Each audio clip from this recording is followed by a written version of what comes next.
Good morning and welcome to another Retro Friday, where today we're going to be talking about pound cakes. And we have 3 videos to share with you. At the end of this video, the thumbnails will be there. And then we have a treat because I have mixed up our $1 million pound cake recipe, which I have right here. And I'll tell you where to download those in just a minute. And we are going to go ahead and bake it out in the sun oven. Here is a dark colored pan. It's thin. Unlike our clay pot experiment, I fully expect that we will be able to do a beautiful pound cake out in our sun oven. What is it about pound cakes that I find so intriguing in terms of emergency preparedness? Well, one thing is that pound cakes are very sturdy. They are a little bit more dense than regular cakes, and they travel beautifully. You can take them to a picnic or to a potluck, but the great thing that I like about them is that the ingredients are very much shelf-stable cooking staples that we have in our food storage. For instance, here are our freeze-dried eggs, which I used in this cake mix today. Also, I used ghee instead of butter and powdered milk instead of regular milk. And I show all of this in $1 Million Pound Cake video. Now the videos are linked to the back, but the recipes you will find on our recipe page on our web page, and the link will be below. And there will be a recipe for all 3 pound cakes. So in addition to the $1 Million Pound Cake, there is a 5-flavor pound cake that is out of this world. And then there is a brown sugar pound cake that I got the recipe from one of my really good friends from the South. And she was a typical fabulous cook from the South and a wonderful baker. And it is her recipe.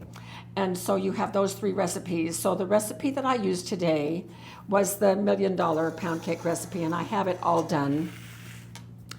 You can watch the video to get the method. The method is critical when you do pound cakes. You do it just a little bit differently than regular cakes, but that's what makes it. There's no leavening in this. The leavening comes with how you beat the butter and the eggs and so forth. And it is a very simple method, easy to master. You look at it one time and you've got it. So I think that if things go really south, and we do have to live on what we have stored, and I know I say this a lot, and I hope it never happens, but we want to be prepared just in case it does. I think we're going to want to have some sweet treats once in a while. And if we can have them by just storing simple ingredients in our food storage, then I think it is worth it. So I'm certainly going to store eggs. I make ghee all the time. We always have a year's supply of ghee out in our garage. It is shelf stable once you remove the milk solids from it.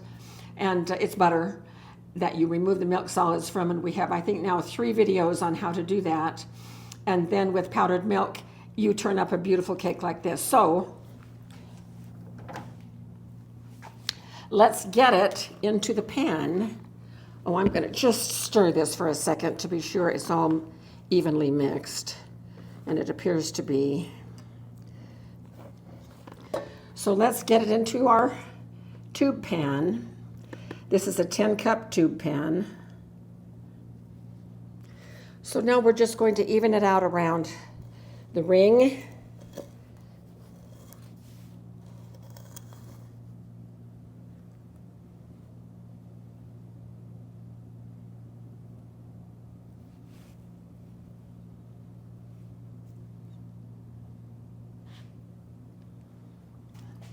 I'm going to tap it lightly just to bring any air bubbles.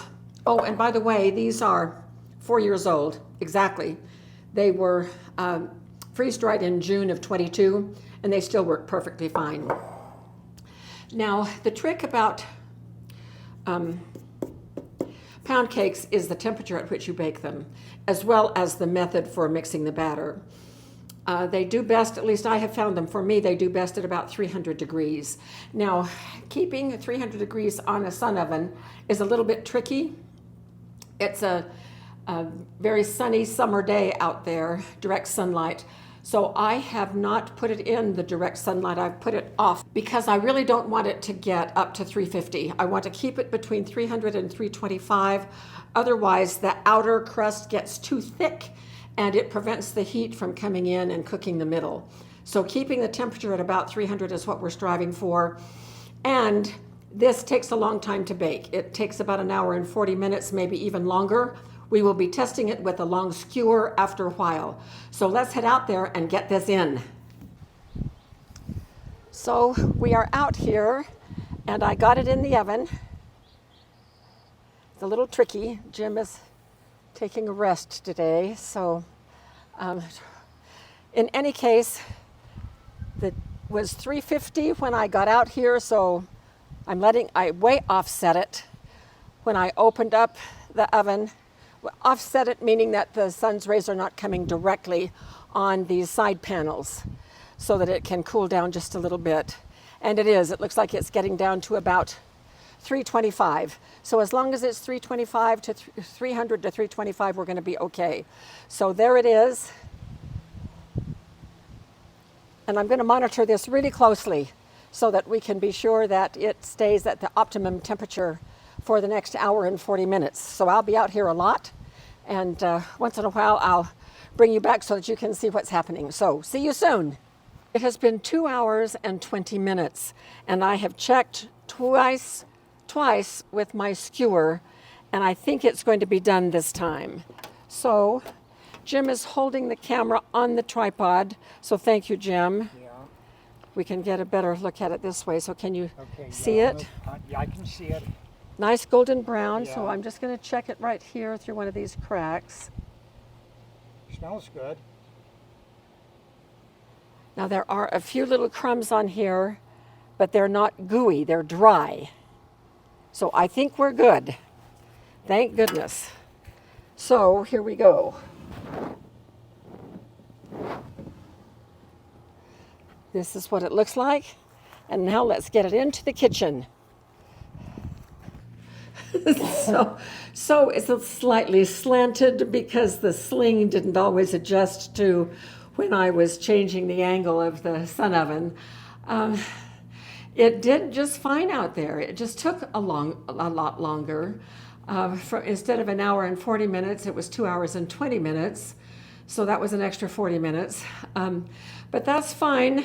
And after at first, when I had to adjust either the direct rays or move them slightly indirect to help control the temperature, it settled right in at 300 degrees and it spent the rest of its time right at 300, and pretty soon I wasn't having to adjust it at all, just except to move the box for the angle of the sun to keep the full direct rays coming in. So we're going to let this cool for about 15 minutes, and then we're going to come back, and even though it will be tilted, we are going to turn it out on a plate, and then we'll see how it is. So see you soon.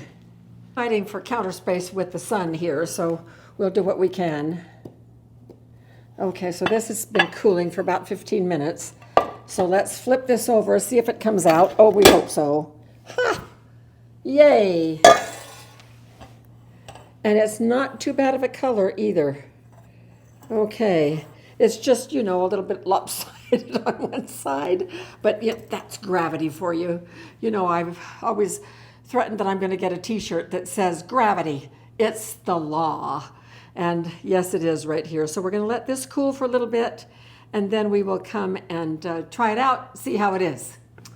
All right, well, it has been time, so let's see what we've got here. The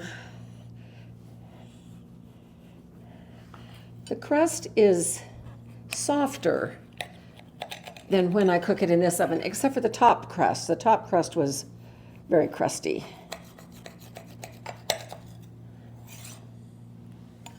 Oh, yay. It is done all the way through. So 1 hour and 20 minutes. It always seems to take just a little bit longer when I do things out in the sun oven. So I'm going to take this out to Jim. He's sitting on the screen porch relaxing just a little bit. And I'll cut one for Jack and have him come give it a taste test as well. But I think this is a success. And of course, this $1 million recipe, $1 million pound cake recipe is really a winner. It is wonderful. And I love, love, love the idea that we would be able to have pound cake if things went south, so long as we had everything, all the ingredients that we needed.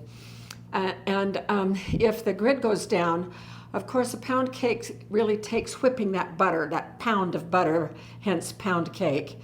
And so we would need a mixer with electricity. And that is one of the reasons that we have our Bluetti solar power stations, because I can run a mixer on one of those.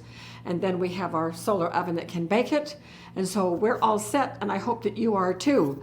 So enjoy the 3 videos. The recipes are on our website under recipes. Just scroll down to the bottom past Marvelous Beans, and then it says Food Storage Sweets. And the pound cake recipes are right there. So enjoy and practice a pound cake using your food storage ingredients. And thank you so much for being with us, and we will see you very soon for more videos.